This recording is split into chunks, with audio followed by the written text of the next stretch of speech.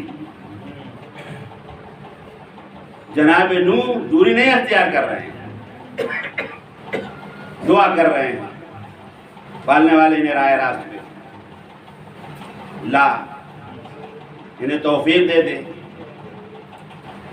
تو یہ برسوں یہ عمل رہا جناب، ایک دن دو دن تھوڑی نا، 1250 برس کی عمر ملی ہے، 950 برس یہ دینی خدمات اور ہدایت کا زندگی ملی، تبلیغات 950 برس اپنی امت کی ہدایت کیا. لیکن جب امت راہ راست پہ نہیں آئی، سوائے چند برگزیدہ لوگوں کے، اور سب جو ہے راہ راست پہ نہیں آئے، تو ہوا کیا؟ جناب نوح علیہ السلام نے اللہ کی بارگاہ میں بد دعا کی لحاظ کیا، اے پالنے والے، یہ امت راہ راست پہ آتے ہوئے دکھائی نہیں دے، انہیں تو فنا کے گھاٹ اتار دے. خالق کائنات نے اپنے نبی کی دعا کو سن لیا، اور نیچے سے پانی ابل رہا، اوپر سے بارش ہو رہی ہے، اور جو برگزیدہ اشخاص تھے وہ کشتی نوح میں سوار ہیں. اب جو کشتی نوح میں سوار ہیں تو کشتی کہاں چلتی ہے؟ پانی پہ چلتی ہے. اتنے محکم عقیدہ والے تھے، کہیے کہ پنجتن پاک کا صاحبان تھا، اور جو جناب نوح کی کشتی میں تھی نا، وہ 14 معصومین کے نام کی کیلیں چاروں طرف لگائی گئی. جب تک جناب نوح نے ان 14 معصومین کا وسیلہ نہ بنا لیا، جب تک ان کی کشتی ساحل نجات پہ نہ پہنچی، تو پہلے ہی بنا رکھا تھا. جناب نوح کو معلوم بھی تھا کہ ان کے وسیلے سے کشتی چلے گی، حالانکہ بسم اللہ مجریہ و مرساہا، یہ کشتی نوح اللہ کے نام سے چلے گی اور اللہ کے نام سے رکے گی. اب موسلادھار بارش ہو رہی ہے، چند برگزیدہ اشخاص جو ہے کشتی نوح میں سوار ہیں، باقی ڈوب رہے ہیں، لیکن ایک نبی کا بیٹا ہے اور نبی کی زوجہ بھی. کبھی کبھی نبیوں کی زوجہ اس حوالے عقد میں ایسی آ جاتی ہیں، لیکن نبی ان کو برداشت کرتا ہے، طلاق نہیں دیتا ہے. طلاق اچھی چیز نہیں ہے. یہ اپنی امت کو بتانے کے لیے کہ دیکھو میں نے بھی، آپ تو یہ سوچیں گے کہ آپ کو اچھی بیویاں ملی، آپ محبت سے نبوت سے بہلاتے اور سمجھاتے رہے، لیکن یہ امت کو بتانے کے لیے کہ دیکھو اگر ایسے حالات پیدا ہو جائیں تو تم بھی صبر کرنا، تمہاری نیکیوں میں اضافہ ہی اضافہ ہوتا جائے گا، مگر یہ نوبت نہ آنے دینا. صلوات پڑھ دیں.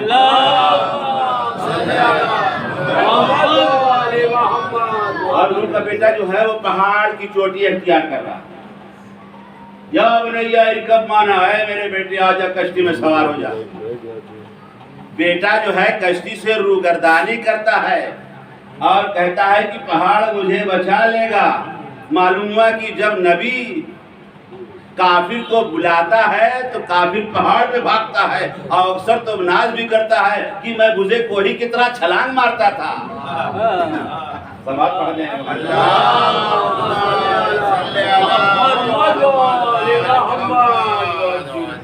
مجلسوں کا فیض ہے کہ کچھ کہا بھی نہیں جاتا اور آپ سمجھ جاتے ہیں کیا کہہ رہے ہیں مولانا، اور بات ہو بھی جاتی ہے. صلوات پڑھ دیں.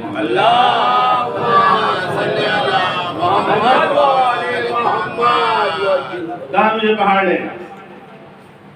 آواز قدرت آئی، لا عاصم اليوم، آج کے دن اس کشتی کے سوا کوئی بچانے والا نہیں. مختصر یہ ہے کہ جو نبی کو چھوڑ دیتا ہے نا وہ غرق ہو جاتا ہے، ڈوب جاتا ہے.